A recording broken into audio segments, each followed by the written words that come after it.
Okey. So kita sambung perbincangan soalan percubaan trial paper Johor bahagian B dan bahagian C. Nampak Okey.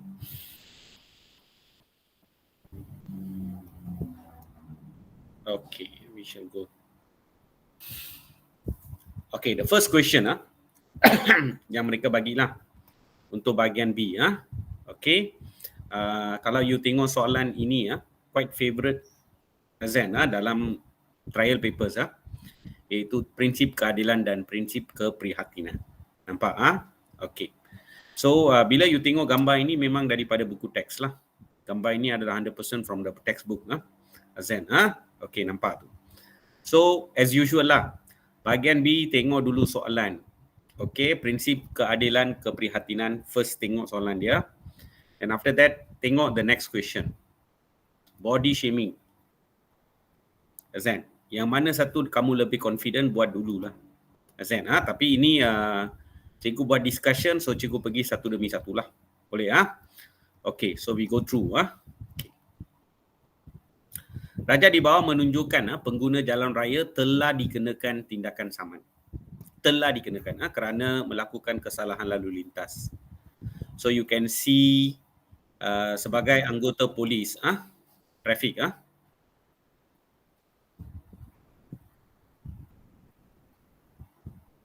Okey, sebagai anggota polis trafik anda telah menahan seorang pengguna jalan raya yang telah memandu melebihi had laju yang ditetapkan.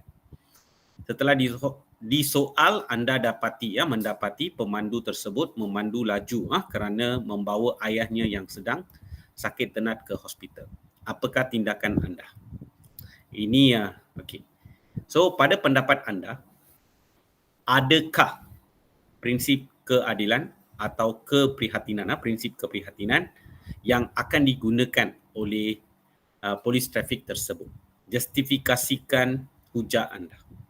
Azan, so kalau kamu tengok situasi ini, kalau saya student, of course I go for prinsip keprihatinan. Sebab orang itu bawa laju, bukan purposely bawa laju lah, tetapi situasi dia. Di mana you boleh nampak ayat dia sakit tenang. Nampak? So dia tanya kamu soalan, yang mana satulah. So maksudnya you punya tindakan lah. So jawapan dia mesti tindakan, right? So tindakan mesti ada dua. Azan, so fakta mesti ada dua kan, as usual lah, essay Dan lepas itu kamu kena stress, tekankan benda ini iaitu keputusan kamu berdasarkan prinsip keadilan atau keprihatinan. Ikut soalan. Nampak?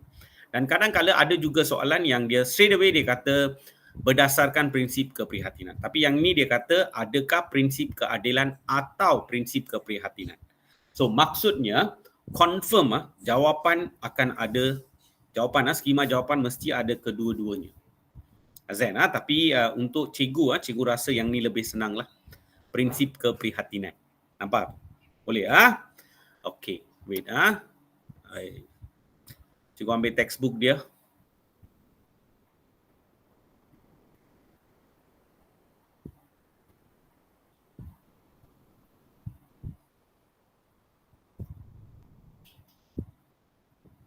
Form 4, Form 5.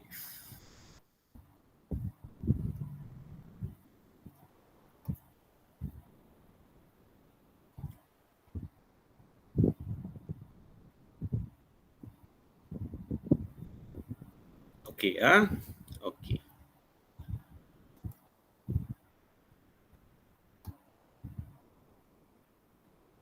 Okey.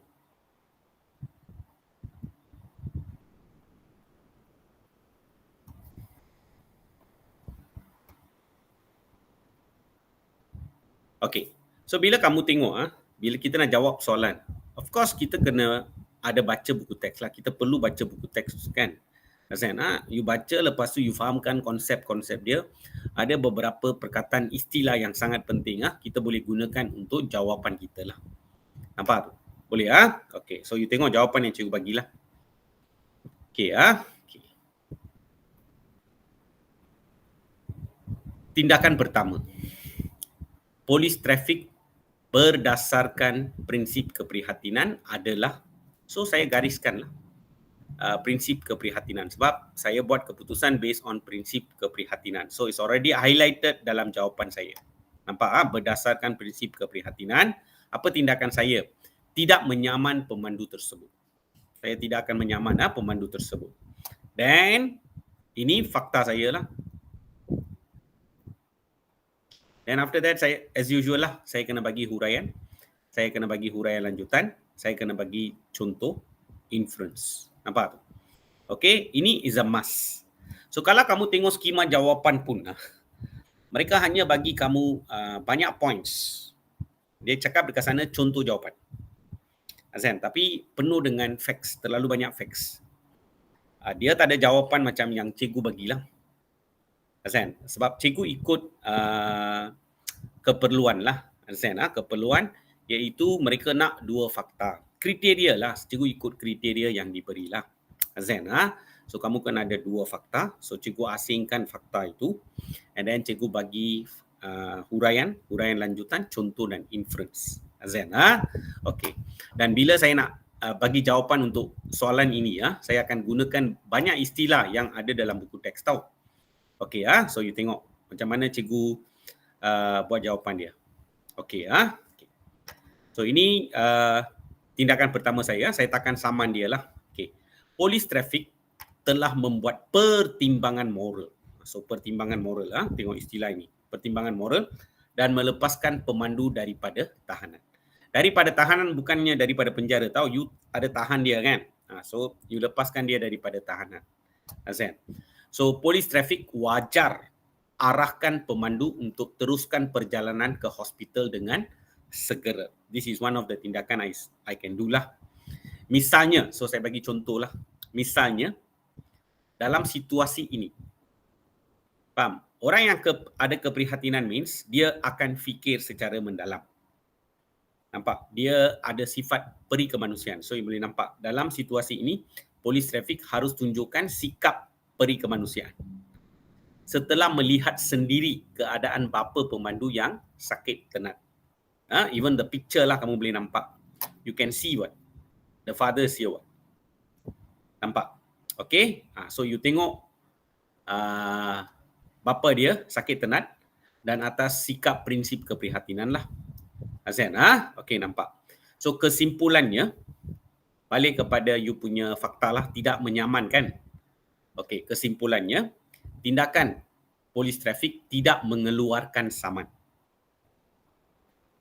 kepada pemandu, menunjukkan sikap simpati dan empatinya terhadap situasi pemandu berkenaan. Nampak?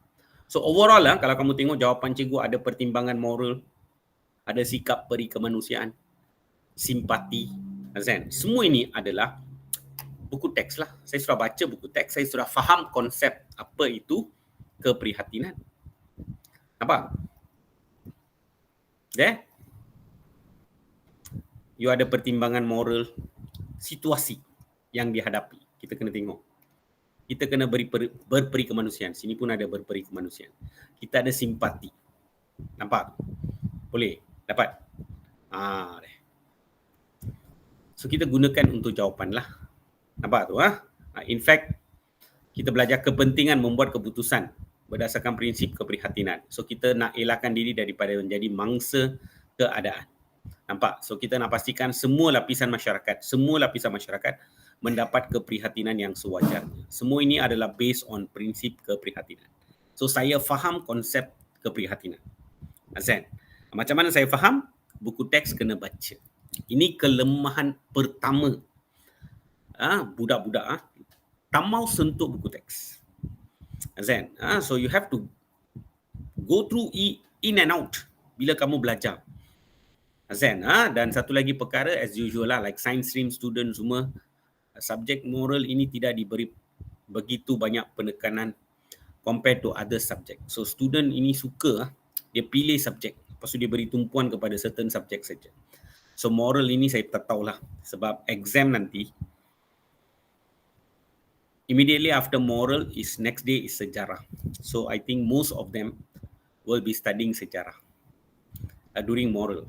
Understand? Kecuali lah kalau exam itu kalau Khamis adalah moral, Jumaat confirm tak ada paper, Saturday tak ada paper, Sunday tak ada paper, Monday sejarah, then okay.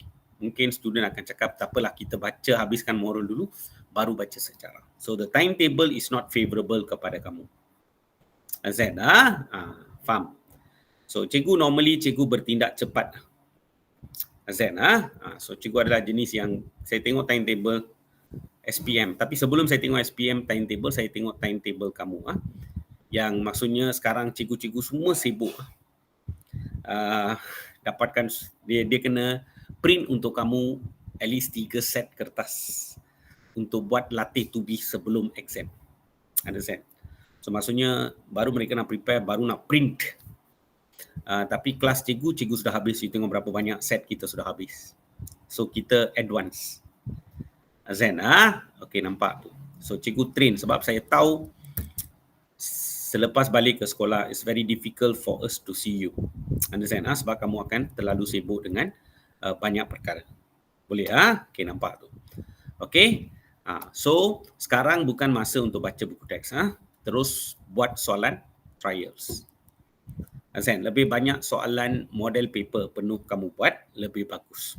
And bila kamu sedang cari jawapan, maksudnya kamu nak tengok, kamu lupa dan sebagainya, barulah kamu refer buku teks bahagian tersebut. Lepas tu cuba ingat perkara-perkara dia lah. Cuba ingatkan balik perkara kamu. Yang mungkin kamu dah lupa banyak fakta tu, so kena ingatkan balik. Bukan baca buku teks. You will panic. Terus jump into question. Boleh? Okay. So trial paper is the best. Kena habis, wajib habiskan. So boleh nampak? Semua ni cikgu gunakan. Pertimbangan moral, perikemanusiaan, sikap simpati, kamu nampak, situasi pemandu. Boleh? Dapat? Okay, done. So I've done with the first tindakan lah. So kalau saya ada prinsip keprihatinan, mungkin memang saya takkan keluarkan saman. Okay, next. Next jawapan yang cikgu bagi adalah jawapan saya, pendapat saya. Understand? It might not in the schema. Schema tak ada pun benda tu, understand? Tapi saya tulis. Sebab ini pendapat saya. Understand? So bila orang baca, dia tengok logik lah. Understand? Okay, nampak tu. Okay, so tindakan kedua, polis trafik boleh mengiringi pemandu tersebut ke hospital.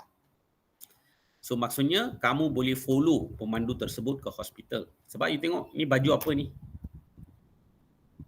Dia ada motosikal semua kan, besar punya. Understand? Follow lah. So tindakan kedua, polis trafik boleh mengiringi pemandu tersebut ke hospital. So polis trafik boleh melakukan tugas escort. Escort. Seperti mana yang ditawarkan untuk orang kenamaan. So normally for VIP lah mereka buat escort. Nampak? Okay. So apa mereka buat dalam escort adalah polis boleh bantu lencongkan kenderaan. Maksudnya dia suruh kenderaan semua tepi lah. Untuk mengosongkan jalan raya bagi laluan pemandu tersebut lah. Azan. So misalnya, apa dia boleh buat? Polis trafik boleh menasihati pemandu supaya memasang lampu amaran kecemasan. Hazard light lah. Suruh pasang dan ikut sahaja motosikal PDRM. PDRM kau tulis, memanglah pemeriksa tahu apa itu PDRM, takkan dia tidak tahu. Azan. Okey, nampak. So motosikal PDRM. So konklusinya, pihak polis boleh tawarkan hikmat polis pengiring. Tengok saya macam mana cikgu streskan balik, polis boleh mengiringi pemandu kan? Mengiringi pemandu kan? So polis trafik boleh tawarkan hikmat polis pengiring kepada pemandu berkenaan demi untuk menyelamatkan so nyawa bapa pemandu selaku orang awam biasa. Azan. Kalau you boleh nak selamatkan for the purpose of nyawa ini public tau. Dan kamu ada belajar dekat sini apa? Prinsip keprihatinan tu. Kita akan pastikan semua lapisan masyarakat mendapat keprihatinan sewajarnya. Dia orang kenamaan ke, VIP ke, apa ke, VVIP ke, rakyat biasa pun saya pastikan semua dapat keprihatinan. Nampak tu. So when you give this kind of answer, ini menunjukkan kematangan kamu. Of course, we are expecting sebab dalam skema mesti ada jawapan munasabah yang lain. Dia ada tulis dekat bawah. Sebab essay all open. Now is very open. Essay open. Understand? Setiap poin dia tak bagi markah dekat tepi. Understand? Dia bagi satu contoh saja dan dia bagi banyak points. Dan dia baca, dia tengok 1-2 poin kamu ada dekat sana atau tidak. Dan kamu ada huraikan poin itu secara detail, itu you punya jawapan. They want to see. You can give huraian, you can explain dengan huraian lanjutan, you boleh bagi contoh dan you boleh simpulkan benda tu. Understand? So like bahasa Melayu. Understand? Nombor dia tengok poin saja bagi markah tak ada. Points ada banyak dekat sana. Tapi setiap poin itu dekat tepi dia tak bagi markah pun. Understand? So dia nak baca jawapan kamu. 1 or 2 points. So maksudnya skema jawapan sekarang, essay itu cikgu-cikgu yang mark kertas pun untuk mereka punya panduan saja. They are not going to stick 100% kepada skema tersebut. Understand? Points yang ada dalam skema lah I'm talking about. Understand? So mereka akan baca jawapan kamu dan mereka nak tengok. Sebab itu saya suruh kamu perenggan pertama, tindakan pertama, gariskanlah. So ini bila you gariskan, saya nampak ini adalah fakta. Lepas tu saya gariskan apa? Suruh kamu gariskan misalnya. So saya nampak contoh. Ini semua kriteria yang perlu kamu ada. Saya nak tengok benda-benda ini ada atau tidak. Dan saya suruh kamu gariskan kesimpulan. So ini adalah inference. So bila contoh ada dekat sini, inference ada dekat sini, maka 2 ayat sebelah sini confirmlah huraian dan huraian lanjutan. Nampak tu? You tak tulis pun pemeriksa akan tahu. Zen, nampak? Then you go for the second one, tindakan kedua. Apa dia? Then misalnya saya gariskan, konklusinya saya gariskan. So saya bagi kamu cadangan how you can susun and make things easier untuk pemeriksa tanda kertas kamu. So you'll be a very good student. Jawapan kamu systematic, tersusun. Nampak? Boleh And kamu boleh explain secara detail tindakan kamu. Itu menjadi pengirim pemandu means how you explain detail. Dengan contoh dia sekali. Kalau you tak saman, kenapa? Nampak? You explain detail. Dapat? Okay, done. So this is the first question. Saya dah habiskan. Okay, nampak tu. So maksudnya this year kita boleh nampak lah soalan prinsip keadilan dan prinsip keprihatinan ini bukan saja structure tetapi dalam essay pun di highlight. So maka pentinglah. Okay, nampak. Okay, next. Soalan seterusnya. Ini isu. Gambar berikut berkaitan dengan body shaming. Okay, body shaming. Understand? Body shaming atau sindir badan. Ini English term body shaming. Bahasa Melayu dia panggil sindir badan. Perbuatan mengutuk, menghina dan mencaci rupa fizikal seseorang. Perbuatan ini adalah satu kesalahan jenayah sekarang. So, ini lebih kurang macam crime juga yang boleh diambil tindakan undang-undang. So, dia tanya soalan, jelaskan kesan perbuatan body shaming sekiranya berlaku kepada diri anda. So, watak dekat sini you boleh nampak you. Kesan. Biasalah, kesan pertama apa? Kesan kedua apa? Asingkan perenggan. Boleh. Okey, nampak tu. So dalam skema jawapan, they give a lot of points. Nampak? Dan ada point yang saya nampak ada kaitan. Maka saya semua masukkan dalam satu perenggan. Itu kepandaian cikgu, kebijaksanaan cikgu. Kalau saya adalah student lah, maksudnya macam kamulah kebijaksanaan kamu untuk susun. Okey, so you tengok the first one.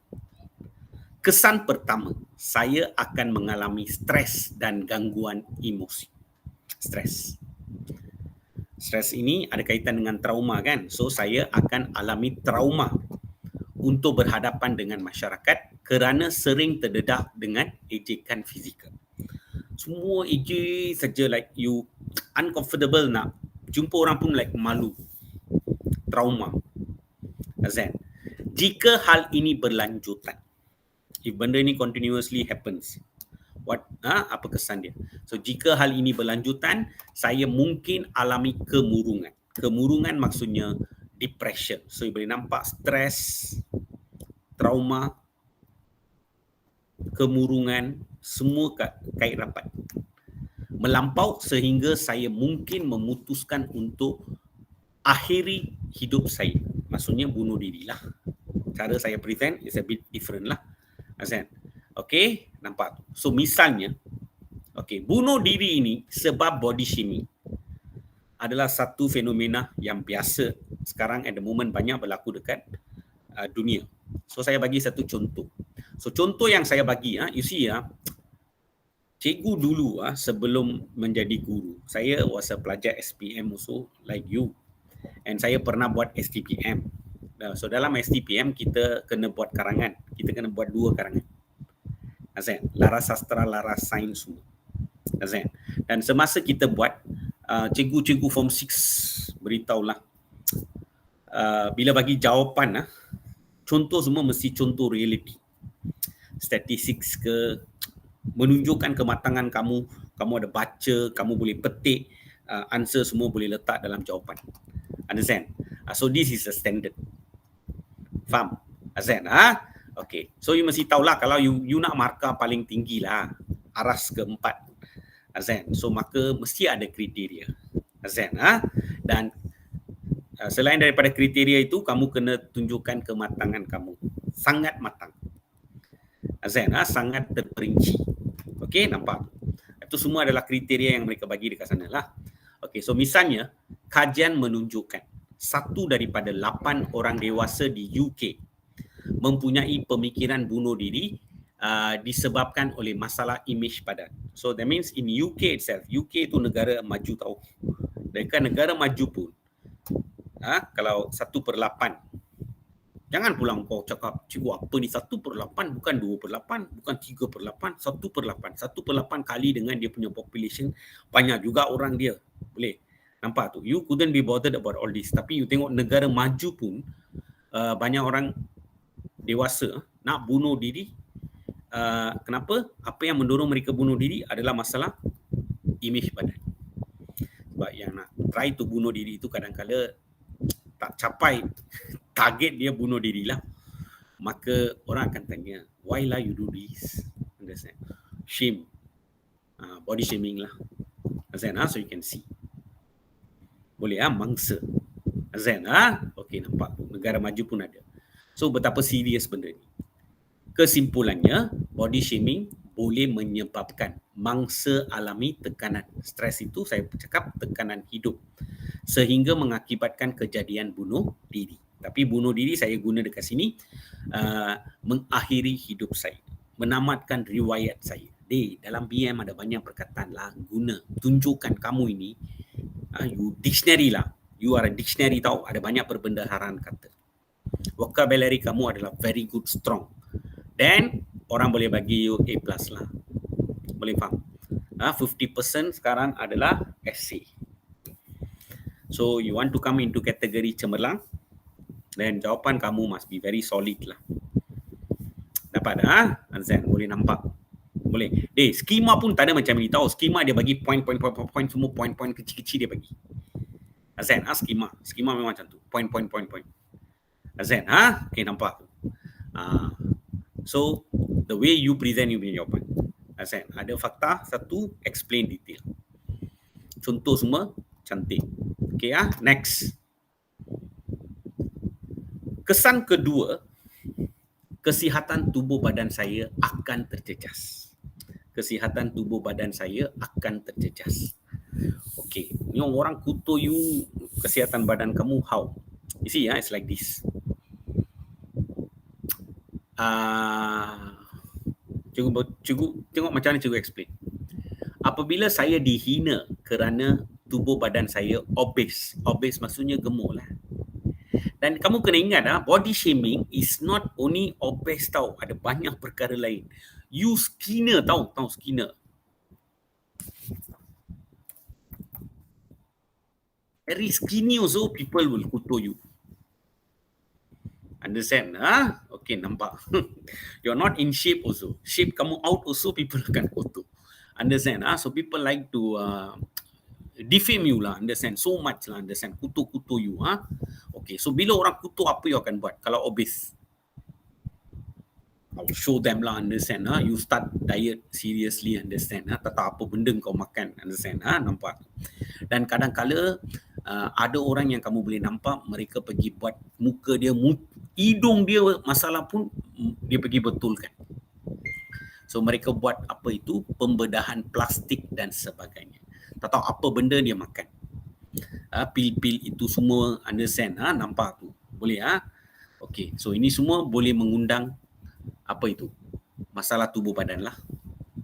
Nampak kesihatan kamu terjejas. So you can see how cikgu explain. Kesan kedua. So that means you must know issue. Understand? Isu macam ini bukan saja kamu belajar dalam moral, kamu ada belajar isu semasa dalam BM pun ada. Understand? Nampak?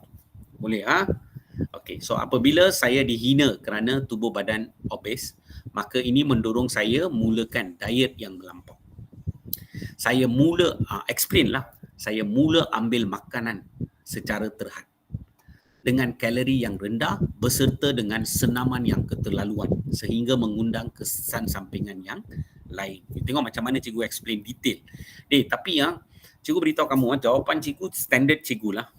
You baca jawapan itu, ambil soalan ini, print, lepas tu kau ikut cikgu punya kelas dan you catat jawapan. Bila you catat jawapan, cuba ringkaskan. Understand? Boleh nampak? Dapat So misalnya, saya akan alami. Okay, another thing cikgu nak beritahu kamu. Saya dah baca lah tentang ni Okay, kalau you start serious diet gila-gila punya tau. Ada orang cakap macam ni tau. Kau 1 minggu kau tak ada makan nasi langsung. 2 minggu, 3 minggu langsung tak sentuh nasi. You tengok mesti body kamu akan kurang. Lepas ada juga beritahu langsung jangan ambil gula. Boleh? Beberapa benda. Dan you tengok kalori suddenly your body jatuh. Zen. So orang buat gila-gila macam ini, you ingat dia tak ada efek kepada badan kamu. Organ dalaman kamu boleh rosak lah. Dan benda ini kita panggil apa tahu? Masalah kecelaruan pemakanan. This is the istilah yang mereka gunakan. So when you use this kind of terms, pemeriksa tengok pun dia takut lah. Dia apa ini budak pandai, understand? Matang, understand? Okay. So misalnya, saya akan mengalami masalah kecelaruan pemakanan sehingga mengakibatkan kerusakan organ dalaman saya. So kesimpulannya, amalan diet yang melampau dengan motif untuk turunkan berat badan secara drastik boleh mengundang masalah kesihatan. Masalah kesihatan yang kita highlight dekat sini lah kesihatan tubuh badan, right? Nampak? You tengok macam mana cikgu explain and then cikgu simpulkan balik kepada you punya fakta. Saya tegaskan balik yang kesihatan. Understand? So this is what the expectation of KSSM punya moral, iaitu mereka nak 2 fakta saja. Tapi ada cikgu juga train student buat 3 fakta. So saya beritahu kamu lah. Okay, tengok sini Okay. Logik lah, understand Okay, tengok sini. Dia nak fakta. Lepas tu dia nak 2 hingga 3 ayat huraian. 2 hingga 3 ayat. So saya suruh kamu buat 2 saja. Beda, saya buat 2 saja. Cikgu ajar kamu buat 2. Okay, fakta you bagi. Fakta, lepas tu saya suruh kamu buat huraian. Saya suruh kamu buat huraian lanjutan. 2 cukuplah. Dan contoh is a must and inference is a must. 5. Dan buat set yang serupa lah lagi satu. Azan, kalau you nak buat lagi satu set macam ini, not enough time. So kamu kena tahu macam BM, kamu buat satu karangan, let's say lah. Macam cikgu beritahu kamu lah. Satu karangan. Okay. Satu karangan itu. Okay. Berapa isi kamu kena bagi? Mungkin 4 hingga 5 isi kamu bagilah. Saya tak tahu. Sebab zaman saya belajar semua, normally 350 means kita bagi sampai 5 isi. Okay, so we give until 5 isi lah those days, essay. 5 isi Tapi kamu punya, kamu kena tulis 5 essay juga. Tapi setiap essay itu kamu kena tulis 2 fakta sekurang-kurangnya. So bila you campur, semuanya menjadi 10. Betul kan? 10 points, right? Setiap essay kamu buat 2 points. Maka 10 points. Boleh? 10 points. Nampak tu? Maksudnya 10 perenggan tau. Understand? Kalau 10 points itu adalah lebih kurang kamu menulis 2 karangan 350 tau. Lebih kurang macam tu. Range dia. Understand? Okay. So you tulis 2 karangan macam ini, dalam masa kamu ada soalan struktur tau. 2,5 jam. 2,5 jam. Kamu ada soalan struktur, lepas tu kena tulis essay, 2 essay. Kita assume that 5 essay ini setiap satu 2 ni 10. So maksudnya 2 essay. 2 essay penuh. Plus dengan structure semua dalam 2,5 jam. You must be extremely very fast. Understand? Faham? Dan boleh siap. Tapi kalau cikgu kamu train kamu buat semua 3 means, you ingat kamu akan cukup masa ke? Maybe lah you are super fast lah. Mungkin boleh. Extremely very good student. Dan saya akan tengoklah statistics budak yang baik dalam satu sekolah is about 10% lah. 90% ada flip top lah. Understand? Ada masuk kelas, tak ada masuk kelas. Understand? Tak ada cukup latihan dan sebagainya. Pergi ramal. Understand? So that means 80 to 90% will be like average student. Then we also have very extremely weak students. Understand? So cikgu rasa lah, cikgu pakai logik. Saya tengok statistics and all that, then saya buat keputusan. So saya suruh student at least buat 2 pun cukup lah. Tapi 2 fakta pun solid dengan huraian lanjutan, contoh dan inference. Contoh kamu menarik. Nampak tu? Boleh huraikan fakta tu secara detail. Nampak? So cikgu train 2 set. Cukup. Cikgu rasa. Sebab kalau you nak buat 3 set, semua 3, 15 means lebih kurang macam tulis 3 essay. Kau ada structure lagi tahu. Understand? So doesn't make sense at all. Understand? Nampak tu. So cikgu strategi lah. Understand? Nampak. Tapi kalau kamu memang very good student, you can write until memang bagus, cepat. Boleh tulis banyak-banyak means, go ahead. Tak ada masalah. Understand? Tapi cikgu nasihatkan kamu go for 2 lah. Understand? 2 pun is consider you're very good already lah. Understand? Sebab saya tengok jumlah isi dan sebagainya. Saya kalkulatif. Understand? Okay, nampak. Boleh? Okay, dapat. So 2. Nanti saya tunjuk satu essay tau. Ada 3. Understand? Okay. So, dua-dua essay cikgu dah buat. Yang prinsip keprihatinan dan keadilan. This year, almost like semua state ada bagi soalan ni lah. Keprihatinan, keadilan. Okay, then followed by this one, body shaming is 100% issue. Body shaming. Okay, next. Bahagian C. Okay, bahagian C. Okay.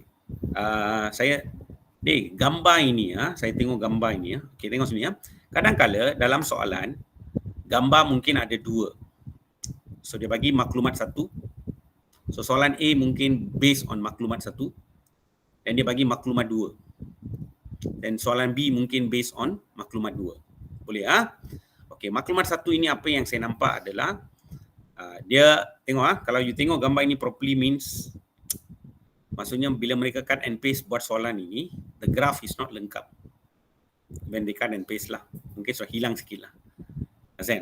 Okey. Tapi apa yang saya nampak adalah penderaan kanak-kanak meningkat lah. Kita assume macam itu. Okay. So dia tanya, jelaskan perasaan anda setelah melihat statistics di dalam maklumat 1. And you see the statistics and all that. Of course, you akan rasa sedih lah. So tulislah. Jelaskan perasaan means bagi perasaan dan jelaskan dalam satu ayat. Betul kan? So saya berasa sedih. Jangan tulis sedih saja sebab ini bukan structure. Ini adalah soalan essay.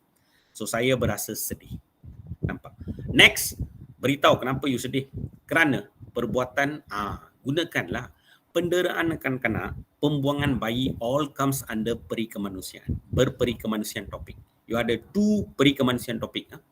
Form 4 ada satu, Form 5 ada satu. Form 4 adalah lebih kepada dalam negara punya isu. Form 5 adalah luar negara, termasuk yang kita ada pemerdagangan manusia dan sebagainya. Nampak? Boleh Okay. So, you rasa sedih lah. Kenapa sedih? Kerana perbuatan tidak berberi kemanusiaan, iaitu kes penderaan kanak-kanak terus meningkat di negara kita. Nampak? Bila kita tengok dia punya graf lah. Boleh, tapi graf ini memang salah. Nampak?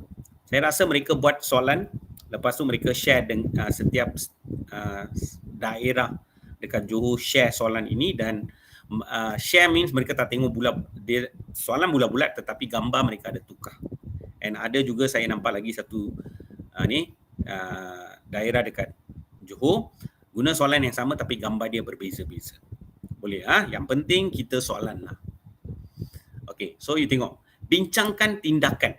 Ini yang saya kata tendensi untuk soalan macam ini, it is not there. Tengok sini ya. Bincangkan tindakan yang patut dilakukan oleh, dia bagi 3. Kalau 3 means setiap satu ini kamu kena explain secara detail. So memang tak cukup masa punya. Dan bila saya bagi jawapan macam ini, student tanya, cikgu terlalu panjang. Dan saya beritahu lah, tendensi untuk like this is not there lah. So mungkin mereka akan bagi bincangkan tindakan yang patut dilakukan untuk mencegah penderaan kanak-kanak saja. So tindakan means pihak mana satu, you tentukan sendiri, you pilih 2. Tapi soalan ini bila dia buat, dia letak 3 dekat sini. Kerajaan, ibu bapa, masyarakat. So oleh kerana dia bagi, saya bagi semualah. Okay, so you tengok. Tindakan pertama, kerajaan kena buat apa untuk penderaan kanak-kanak? Okay, so saya bagi tahu sini ya. Tindakan pertama, pihak kerajaan perlu kuat kuasakan undang-undang. So kerajaan means parlimen, right? So parlimen harus memperkenalkan rang undang-undang yang ketat supaya tiada orang berani melakukan penderaan kanak-kanak lagi. Nampak? And then pendera mesti dihadapkan ke mahkamah dan dijatuhkan hukuman berat. Hukuman lebih berat lah. Contoh dia, misalnya pendera harus diklasifikasikan sebagai penjenayah dan wajar dipenjara dan serta dikenakan sebatan rotan. Rotan itself is like very heavy, no? Rotan memang power lah, understand? Nampak? Boleh? Okey, dapat tu. Jangan kau pergi tulis sana penjara 10 tahun, 20 tahun, 50 tahun semua. You don't create, you bukan lawyer. Don't create macam tu. Just general saja. Penjara sebatan rotan. Boleh general. Okey, konklusinya. Usaha kerajaan balik kepada kuat kuasa undang-undang kan. So usaha kerajaan memperketatkan undang-undang dapat ingatkan masyarakat tentang akibat seseorang jika lakukan jenayah. The hukuman is very terrible. Okay, nampak tu. Dapat Okay? Okay, done. So kerajaan kena kuat kuasakan undang-undang. Boleh dapat Okay, next. Tindakan kedua sekarang, ibu bapa. So saya bagi bakal ibu bapa lah. Kreativiti saya, answer saya. Okay.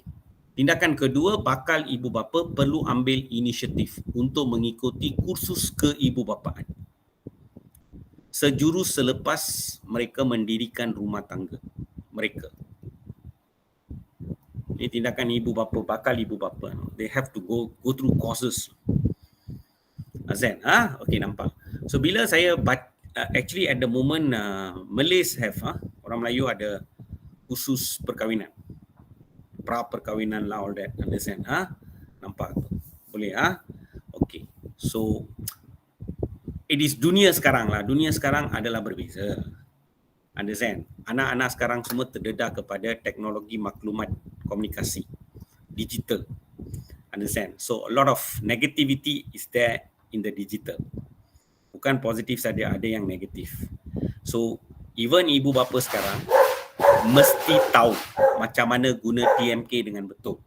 They must know how to prevent negativity itu misuse oleh anak-anak mereka. They also must have knowledge. So for this kind of knowledge, you have to go for courses. Understand? Nampak tu. So sekarang kita panggil dia kemahiran ibu bapa lah. Keibubapaan. Maksudnya parenting skill. So untuk itu, nowadays parents also have to go for courses. Understand? Lebih kurang macam itulah. Boleh dapat okey. So tindakan ibu bapa you boleh nampak, mereka perlu ambil inisiatif untuk mengikuti kursus keibubapaan sejurus selepas mereka mendirikan rumah tangga mereka. Nampak tu. So melalui kursus ini, pasangan muda yang baharu berkahwin akan didedahkan cara betul untuk jaga anak mereka. Nampak tu. Selain itu, bakal ibu bapa juga perlu diberi kesedaran bahawa penderaan kanak-kanak merupakan perbuatan keji dan dilarang keras oleh agama dan juga undang-undang negara. So you have to create realization. Nampak, beri kesedaran kepada mereka. Penderaan kanak-kanak, it is not, tak sepatutnya dilakukan. Nampak? And then cikgu bagi contoh. So you tengok cara bila saya bagi contoh. Misalnya Kementerian Pembangunan Wanita, Keluarga dan Masyarakat. So bila saya bagi satu nama kementerian secara penuh, dia menunjukkan saya ada baca. Pengetahuan saya bagus. Ini kita panggil matang lah. Kematangan, sangat matang. Nampak tu? This is what we learn when we was in Form 6. Azad, baca, ambil daripada majalah dan sebagainya, and then tulis. So you tengok jawapan saya adalah sama seperti yang saya belajar those days. Azan, so you can see zaman saya tak ada IT semua tahu. Azan, semuanya kita baca Dewan Masyarakat dan sebagainya. At the same time now, semua benda majalah ini semua ada dalam internet. Kau tekan, you dapat banyak information. And you can take the information and you boleh buat karangan. Azan, nampak tu? Pandai petik, pandai create, pandai olah ayat kamu, itu semua kerja kamu. Azan, okay, nampak tu. So, okay, kalau let's say if you cannot write Kementerian Pembangunan Wanita, Keluarga dan Masyarakat means, what you can do is very simple. Misalnya kerajaan. Kerajaan itu Kementerian Pembangunan Wanita, Keluarga dan Masyarakat lah. If you cannot write fully means, just write them misalnya kerajaan. Harus mengambil langkah mewajibkan semua bakal ibu bapa untuk mengikuti kursus keibubapaan. So, why not we make it a compulsory? Ini adalah pandangan kamu, idea kamu, memang matang, bagus. So, secara kesimpulannya, go back to kursus lah. Secara kesimpulannya, kursus keibubapaan dapat menyedarkan ibu bapa tanggungjawab tahu. Saya tak tulis tanggungjawab sebab kita tak boleh buat ayat dengan nilai universal. So saya kata menyedarkan ibu bapa tanggungjawab, another name for tanggungjawab is obligasi. So menyedarkan ibu bapa obligasi mereka dalam membentuk keluarga bahagia. Azan. So you tengok ayat yang cikgu buat. Azan, okay, nampak tu. Very strong. Actually 2 ini sudah cukup lah, tapi soalan dia bagi 3, saya terpaksa bagi masyarakat tu. Azan, okay, nampak. I don't think so they will give 3. Tak cukup masa lah, understand? Dia bagi general tindakan, so you kena pilih mana-mana daripada ni. Daripada 3 ini mana-mana 2 lah, something like that. Okay, so cepat-cepat. Okay. Next, tindakan 3. Tendency is not there lah. Ini soalan mereka buat, understand? Okay. Tindakan ketiga, masyarakat. Masyarakat means they have to be peka. Peka, kepedulian semua kan, kamu ada belajar. Okay. Tindakan ketiga, masyarakat harus sentiasa peka dengan keadaan di sekeliling mereka. So kalau kamu peka means kamu tak boleh individualistik.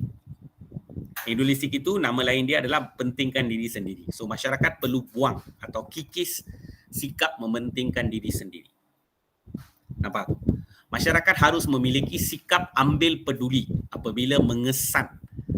Mengesan means when you detect lah, detect. Okay, so apabila mengesan kes penderaan kanak-kanak berlaku di sekeliling mereka. Nampak? Boleh? Misalnya, masyarakat perlu bertindak secepat mungkin melaporkan kepada polis jika dapati jiran melakukan penderaan terhadap anak mereka. Nampak? Boleh? So, contohlah. Dan konklusinya balik kepada peka, right? So, saya tukar ayat dia. Konklusinya, kepekaan masyarakat sememangnya memainkan peranan signifikan dalam usaha membendung masalah penderaan kanak-kanak. Okay, full stop. Ini semua kita boleh buat ayat because of my Form 6 school teacher. Form 6 mereka ajar pengajian am semua macam inilah. Understand? Buat ayat, kembangkan. Okay, lama after cikgu Form 6 bila 1995. After this, now is 2020, going to be 23, 22 lah let's say. Berapa lama? And still I can maintain the same standard. Baru cikgu mula buat essay sekarang tahu. Understand? Long time already ambil fakta, huraikan semua, saya tak pernah buat. Lama buat essay. Understand? Such a long period of time. So you boleh nampak macam mana kita boleh recall sebab pendidikan yang diberi oleh cikgu-cikgu saya. So semasa belajar Form 6 kita rasa apa inilah cikgu pengajian am ini semua, apa kepentingan dia dalam hidup saya. Understand? So one thing you must understand is knowledge sampai mati dia boleh bantu kamu lah.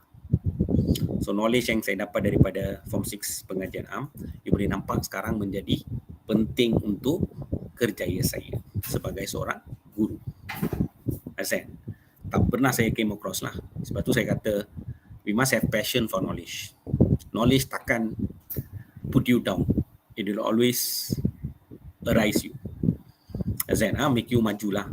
Understand? Nampak tu. Masalah dengan kamu adalah terlalu banyak entertainment. Understand? Nampak. Selalu main enjoy saja. Bila mau belajar, understand? Nampak. Bacalah sikit-sikit. Ikut Form 5, Form 4, ini kamu kena belajar, bacalah. Form 5, government sudah design satu sukatan untuk kamu apa. Just follow sajalah. Apa susah sangat. Boleh? Okay. Done. So I don't think so mereka akan tanya 3 macam inilah. 2 pihak lah. Kita assume 2 pihak lah. Boleh? Understand? So mungkin soalan macam ini, tendency is not there. But be prepared. Understand? Okay, done. Okay. Second soalan ini maklumat 2, tengok gambar balik. Oh, ini dia cakap tiada dera hidup bahaya pula. Tiada dera hidup bahagia, keluarga harmoni. Okey, ini slogan lah. So dia tanya, berdasarkan maklumat kedua, huraikan kalau dia cakap huraikan cara untuk membentuk keluarga harmoni, saya happy lah. Dia bagi cabaran. Buku teks tak ada pun benda ni cabaran. Tak ada. Saya tunjuk you. Ini topik Form 4. Integriti keluarga lah. Ini integriti diri. Okay, keluarga punya. Apa you belajar? Ciri integriti keluarga. Contoh integriti keluarga. Cara memupuk integriti keluarga. Implikasi perbuatan tidak berintegriti terhadap keluarga. Kesan if you're not integrity. Tetapi cabaran is not there. Then amalan. Understand? Boleh? So bila saya tengok soalan dia, tak ada dalam buku teks. Understand? So yang ini kamu kena tahu isu lah. Understand? Tentang keluarga. Understand? Tapi adalah poin-poin dekat sini kita boleh gunakan. Tapi soalan dia adalah lebih kepada apa dia? Cabaran. It's not in the textbook. Tapi you mesti tahulah. Okay, tengok sini ya. Dan jawapan anda mestilah berdasarkan nilai universal. So please give nilai. Tapi ini too much lah. Dia cakap selain daripada nilai rasional dan bertanggungjawab. So you cannot use rasional bertanggungjawab. Kalau keluarga means automatic kamu watak letak anggota keluarga. Nilai untuk keluarga adalah love, kasih sayang. Toleransi sebab kita tak mau gaduh. Dan dalam keluarga kita mesti hormati orang tua. So nilai hormat. Dan keluarga ada maruah diri. Jangan hancurkan maruah keluarga kamu. So maka nilai harga diri. So 4. Keluarga means ini 4 kita boleh gunakan. Jangan terlalu bergantung kepada rasional dan bertanggungjawab. Tepat. Kadang-kadang kalau soalan tanya macam ini, then you cannot use rasional dan bertanggungjawab. Boleh? Nampak tu? Okey, cabaran pertama. Okey, yang ni bila cikgu nak cari maklumat, cikgu cari dalam maklumat dalam internet. Okay, so saya tengok macam mana keluarga, keruntuhan institusi keluarga dan sebagainya lah. It become a cabaran. Okay, very challenging nowadays. Family life. Okay, cabaran pertama, pasangan suami isteri terlalu mengejar kejayaan dalam kerjaya masing-masing. So everybody is busy with their work. Azan, it's a big cabaran. How to balance up work dengan family. Okey, cabaran pertama, pasangan suami isteri terlalu mengejar kejayaan dalam kerjaya masing-masing. That's why I'm telling you now. Moral now is like pengajian already. Understand? Student must know issue. They ask soalan gila-gila macam ini, you will stuck there. That's it. So you must have reading lah. Budaya yang banyak membaca, dia survive lah. Understand? Dan juga bahasa dia. Okay, then only you can score. Kalau tidak, you can pass lah. Tendency untuk score is not there. But can get credit. Scoring is going to be difficult. Okay, cabaran pertama, terlalu mengejar kejayaan. Memang tidak dapat dinafikan. Kemajuan dalam kerjaya itu penting, perkara baik. Tetapi, sekiranya individu mengabaikan keluarga demi mengejar cita-cita, that is too bad lah. Okay, adalah sesuatu perkara yang merugikan. So saya bagi contoh. Banyak pasangan suami isteri sekarang berpendidikan tinggi, berjaya dalam kerjaya semua. Leading criminal lawyer and all that. Understand? Nampak? Tapi keluarga gagal. Understand? Nampak? So pasangan suami isteri berpendidikan tinggi dan berjaya dalam dunia kerjaya tetapi gagal dalam urusan rumah tangga dan membentuk keluarga bahagia. Nampak? So konklusinya, insan yang bergelar suami isteri sekarang, kedua-duanya kena kerjasama, tapi saya tak mahu guna perkataan itu atau jangan guna. So digantikan dengan perkataan berganding bahu. So kedua-dua pihak harus berganding bahu untuk mencapai keseimbangan, balance between kerjaya and keluarga. So it's a big challenge untuk ibu bapa zaman sekarang. Sebab tuntutan you kena pergi cari duit. Understand? Sebab kamu kena ada duit untuk memenuhi keperluan, kehendak anak-anak kamu dan ahli keluarga kamu. But terlalu banyak kerjaya sehingga you are not balanced is difficult. So, masalah juga. Boleh Okay, next. Cabaran kedua, TMK. Tadi cikgu beritahu kan. Kemajuan TMK dan pembelajaran kemajuan TMK. TMK kau letak saja pemeriksa akan tahulah. Teknologi maklumat dan komunikasi. Takkan pemeriksa tahu benda ni kan. Okay, cabaran kedua, kemajuan TMK dan media pembelajaran yang kamu guna sekarang. All of you have to refer to internet, all that. You cannot avoid. So kemajuan TMK dan media pembelajaran serta hiburan disediakan di rumah. So sekarang rumah ada apa tu, Netflix lah, itulah, inilah, Amazon, banyak TV dia semua ada. Okay, nampak tu. So kemajuan TMK, media pembelajaran serta hiburan yang disediakan. Cabaran untuk keluarga tau. Okay, penggunaan TMK okey.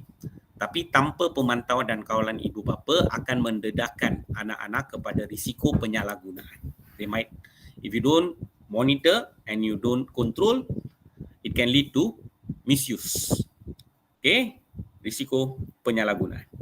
Dan hal ini boleh mempercepatkan penerimaan budaya luar yang boleh merosakkan akhlak dan sikap anak-anak kita. Understand? Budaya luar adalah budaya barat. Understand? So misalnya, ramai anak muda kita dewasa ini dikaitkan dengan masalah sosial seperti pergaulan bebas, sumbang maharam, kamu tahu understand? Aktiviti seks dalam keluarga, maksudnya dengan ibu, datuk nenek, datuk nenek tak apa, datuk dengan cucu, understand? Nenek dengan cucu, understand? Nampak? Okey, sumbang maharam. Dan kahwin, putus, lepas tu sudah kahwin baru, stepfather, stepmother, all that. Understand? So sumbang maharam dan seks sebelum nikah, kesan pengaruh pornografi melalui internet. Nampak? So all this nowadays a lot cases like this So kesimpulannya, ibu bapa yang tidak mempunyai kemahiran, you don't have the skill menguruskan peranti TMK dengan betul, boleh membawa kebincangan kepada institusi kekeluargaan mereka. So it's a big cabaran now. Parents must know how to monitor and control ini. Langsung tamau, tak boleh. Langsung anak kamu tak sentuh smartphone, mana boleh. Sekarang belajar pun semua ibu bapa semua macam saya pun online kan. So you have to have. Dan saya hantar classes recorded. Understand? So you must have your laptop, at least desktop dekat rumah. It's a must. Cannot avoid. Understand? But you have to monitor. Kalau tidak, penyalahgunaan akan berlaku. Dan ini akan hancurkan keluarga kamu. Nampak? So cabaran untuk bentuk keluarga yang harmoni. Nampak? Benda ini tak ada dalam buku teks. Buku teks cerita lain. Understand? Okay. Jangan takut tengok soalan macam inilah. Understand? We learn everything. Maksudnya trial paper kita go through. Understand? Mana tahu soalan macam ni keluar. Understand? So at least now you ada buat, ada pendedahan sikit. Boleh? Dan okay, then the last question.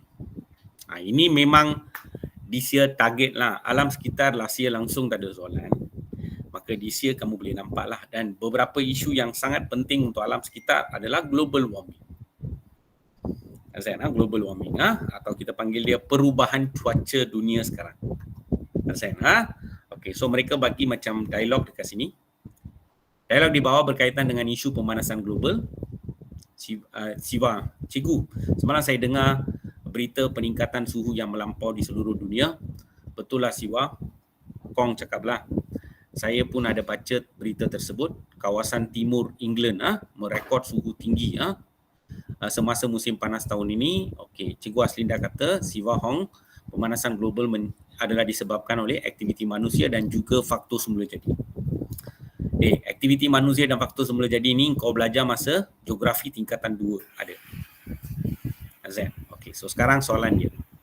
Okey, di soalan lah sekarang mereka boleh pecahkan. So maksudnya 20 markah itu kita selalu kata 10-10, tapi sekarang 20 markah ini boleh dipecahkan kepada 4-8-8. 8-8 tak jadi masalah. Dia masih lagi 2 set jawapan. Tetapi mungkin kamu akan kurangkanlah. So kita kena bagi fakta. Beda. Kita kena bagi fakta, huraian. Huraian lanjutan tak bagi tak apa. Contoh and inference. So at least 4 ayat. 4 ayat dan another set of this. So kalau huraian lanjutan tak ada masih okey. Tetapi saya suruh student tulis sajalah huraian lanjutan complete. Berapa markah pun boleh. Tapi kalau you nak control sikit, nak kurangkan pun boleh. Tak jadi masalah. Tapi contoh and inference is a must. Azan, maintain. Okey, sekarang rational, kenapa dia pecahkan 10 itu kepada 4-8 ini adalah, so 10 ini, 4 markah ini mereka kata analytical marking. Maksudnya ada fakta saja dapat markah. Dia tak tengok bahasa kamu, ada huraian ke huraian lanjutan semua dia tak tengok. Dia mau tengok fakta saja, boleh bagi markah. So kalau yang ni memang confirm student boleh dapat 4 markah let's say. So yang ini dia tak pandai buat inference and all that, dia mungkin dapat maksimum 3 hingga 4 markah kan kategori itu. So sini, so all together dia masih boleh dapat 12 markah. Tapi kalau dulu 10-10 ini you dapat 4 maksimum you dapat 8 saja. So sekarang boleh dapat 12, tambahan 4 markah lagi. Oleh kerana dia buat satu pecahan kecil, yang ini kamu boleh sapu semua 4 markah. So untuk memudahkan pelajar kelas hujung lah untuk dapat markah, pungut markah. Itu rational dia lah. Boleh tapi jawapan dia this one skema tengok dia bagi macam, you tengoklah apa dia sebut dalam soalan lah. Sepatutnya kalau you nak bagi student markah means jelaskan 4 punca dan 4 markah. Baru betul lah. Senang-senang dia boleh dapat 4 markah sebab dia bagi fakta saja. Tapi ini jelaskan 4 punca means normally lah mesti bagi satu fakta dan dihuraikan ada 3 ayat huraian. Altogether 4. Dan saya nampak skema macam ini. Zen, okey, nampak. Kalau dia bagi jelaskan 4 punca lain cerita. Atau dia bagi jelaskan punca, lepas tu dia bagi Roman 1, Roman 2, Roman 3, Roman 4, then you know already 4 points, different points. Nampak Okay, the first one saya beritahu kamu salah satu punca pemanasan global adalah aktiviti kamu buat penebangan hutan pembalakan berleluasa, right? Okay, so kita panggil dia penyahutanan. Ada dalam buku form 2 kamu ada belajar geografi. Salah satu punca pemanasan global adalah disebabkan oleh aktiviti penyahutanan secara besar-besaran. So ini bermakna hutan digondol untuk menjalankan aktiviti pertanian, penempatan dan sebagainya. Ini menyebabkan bilangan pokok berkurangan dan tidak berupaya menyerap karbon dioksida untuk ditukarkan kepada oksigen melalui proses fotosintesis.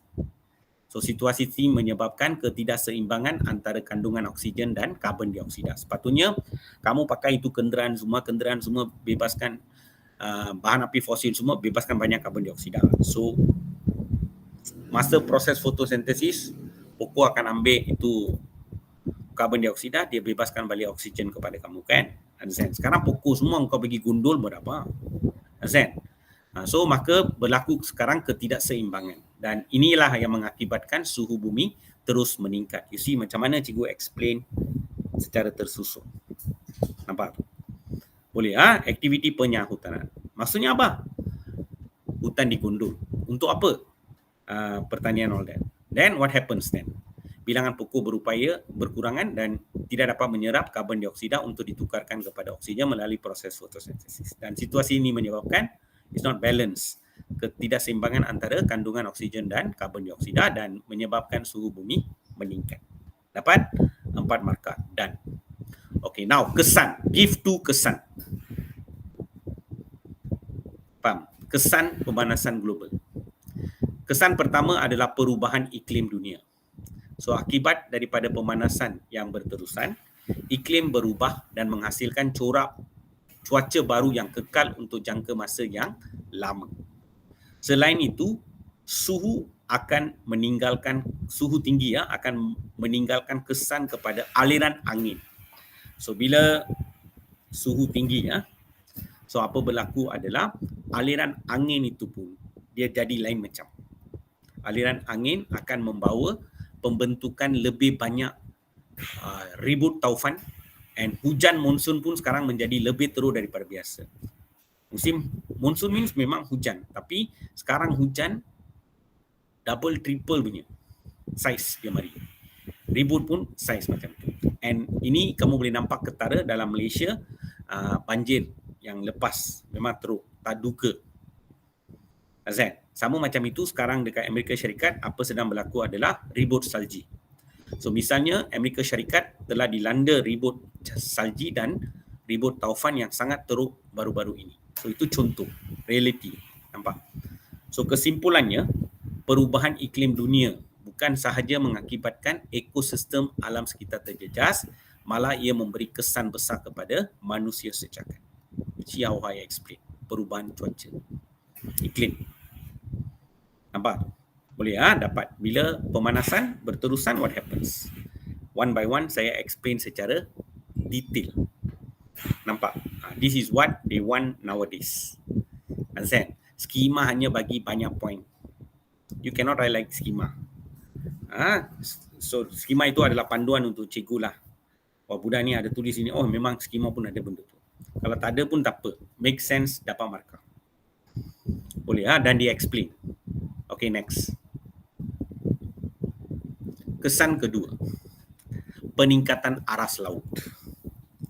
Kenaikan suhu dunia menyebabkan pencairan ais di kutub utara dan kutub selatan pada kadar yang drastik.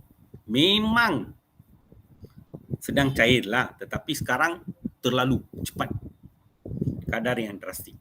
Jika fenomena ini berterusan atau berlanjutan, maka kejadian banjir besar dan menenggelamkan. So jika fenomena ini berterusan, maka ia mengakibatkan banjir besar dan menenggelamkan banyak kawasan daratan.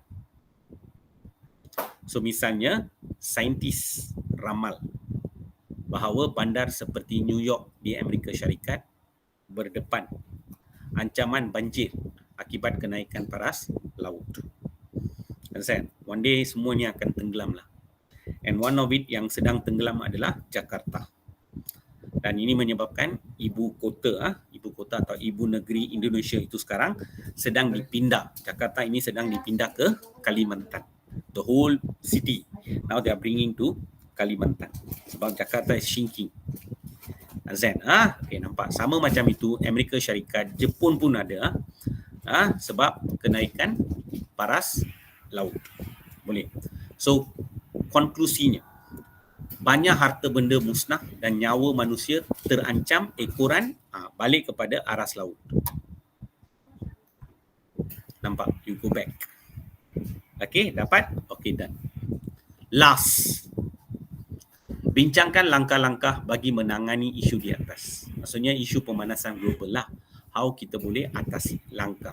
So maksudnya kalau tahun ini alam sekitar punya one of the issue yang ada dalam buku teks adalah pemanasan global, lepas tu perubahan cuaca semua samalah. Lepas tu kamu ada apa itu Earth Hour dan sebagainya. Dan ada lagi satu dasar kebersihan negara. So these are the issues yang ada. So kalau kita baca pemanasan global means kita bukan saja baca langkah, kesan pun kita baca, punca pun kita baca. So semua angle kita cover so that kita boleh cover isu itu secara menyeluruh. Apa bahagian dia tanya pun kita boleh jawab dengan baik. Azan, it's very important to do your trial paper. Azan, nampak? Boleh Sekolah semua, buka sekolah baru semua nak start. Okey, tapi kamu kena tahu sekolah pergi saja, cikgu kamu akan bagi jawab bincang soalan jawapan trial dulu. Dan tak ada masa. Chinese New Year is going to come there in between. Punggol going to come in between. Understand? Okay, nampak. Punggol going to come in between. Understand? Then after that, 30th, you already start your practical. Then February semua, maximum you pergi untuk lisan all that. Sekolah memang cikgu kamu tak mampu nak ajar. Mungkin dia boleh photostat dan bagi kamu sajalah. Azan, tapi sebelum pergi sekolah, kita sudah habis lebih kurang 4 ke 5 set kita sudah habis. Azan, okey nampak. So cuti ni saya ambil 100%. Itulah rational lah. Bukan kita tak mau bagi you cuti. Kita tengok situasi. Kita bekerja. Make sure that orang kata sediakan payung sebelum hujan lah. Cikgu punya behavior macam itu. Understand? Untuk saya, results penting. So I have to do something. So I have done something. Understand? So you're on the safe side. Boleh nampak. Dan TMK membantu kita sebab kita rekod kelas ini boleh dengar berkali-kali. Understand? Okay, nampak. Dapat Okay, so bincangkan langkah. Nilai kena bagi. Nilai bertanggungjawab, rational, kasih sayang sebab alam sekitar kan. Bertanggungjawab, yes lah, kita kena jaga. Okay, langkah pertama. Watak kamu boleh gunakan sebab ini isu global, so you boleh gunakan masyarakat global. So langkah pertama, masyarakat global harus muhasabah. Muhasabah means kamu sudah mula sedarkan dirilah. Harus muhasabah. You know, you have to change. Harus muhasabah diri dan mengubah gaya hidup mereka. So ini bermakna masyarakat global perlu beralih kepada kehidupan mesra alam untuk menyelamatkan bumi daripada binasa dengan lebih cepat. So selaras dengan ini, masyarakat global harus menyokong semua kempen ke arah kelestarian alam sekitar. So antaranya budaya menjimatkan penggunaan elektrik, penggunaan aircon, pendingin udara, mula gunakan pengangkutan awam, semua ini adalah ke arah, kamu tahulah, kita boleh kurangkan impak pemanasan global lah. So secara konklusinya, masyarakat global perlu ubah gaya hidup mesra alam kepada gaya hidup mesra alam untuk mengurangkan impak pemanasan global. Langkah dia adalah kita ubah gaya hidup kita. Boleh Okay, next. Langkah kedua adalah masyarakat global harus mengurangkan kebergantungan kepada bahan api fosil. So ini kerana penggunaan bahan api fosil telah dikenal pasti sebagai punca utama pencemaran alam sekitar. Nampak?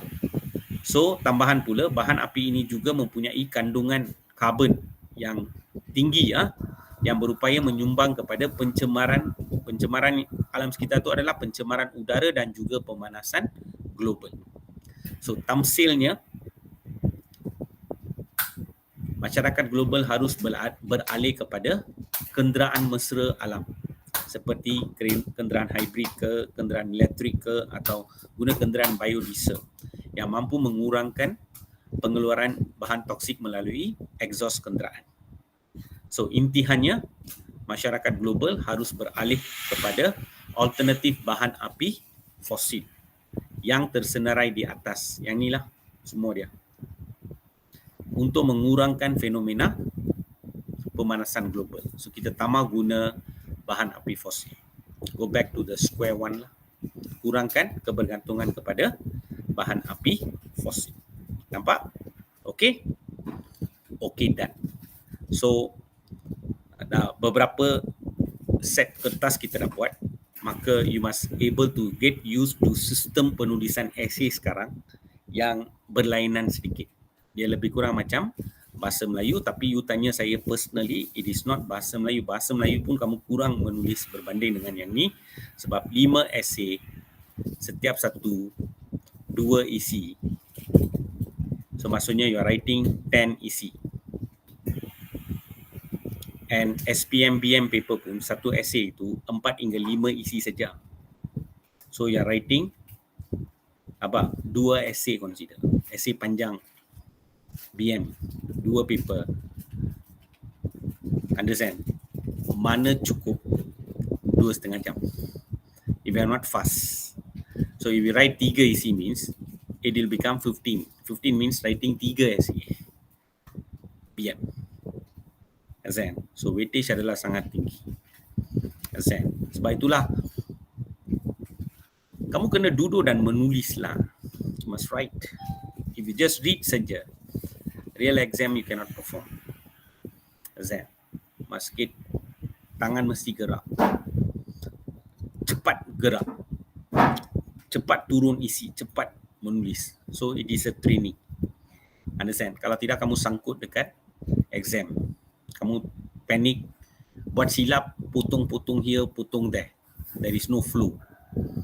Understand? So biasakan diri menulis. So at least the last beberapa hari saja, 50 hari macam itu, better menulis lah. Understand? Menulis. Untuk BM pun sama, untuk sejarah pun sama, untuk moral pun sama. Kena menulis. So at least satu hari itu kamu buat bahagian A, satu hari buat essay lah. Bahagian B dan C together. So maksudnya almost every day. Atau baca saja pun boleh. Understand? Okay, nampak tu. So pandai bahagikan masa. Do whatever you supposed to do lah. Understand? Dalam remaining about 50 plus days. 52, 53 days saja. Understand? Okay. So I'll stop here. Wait. Stop recording.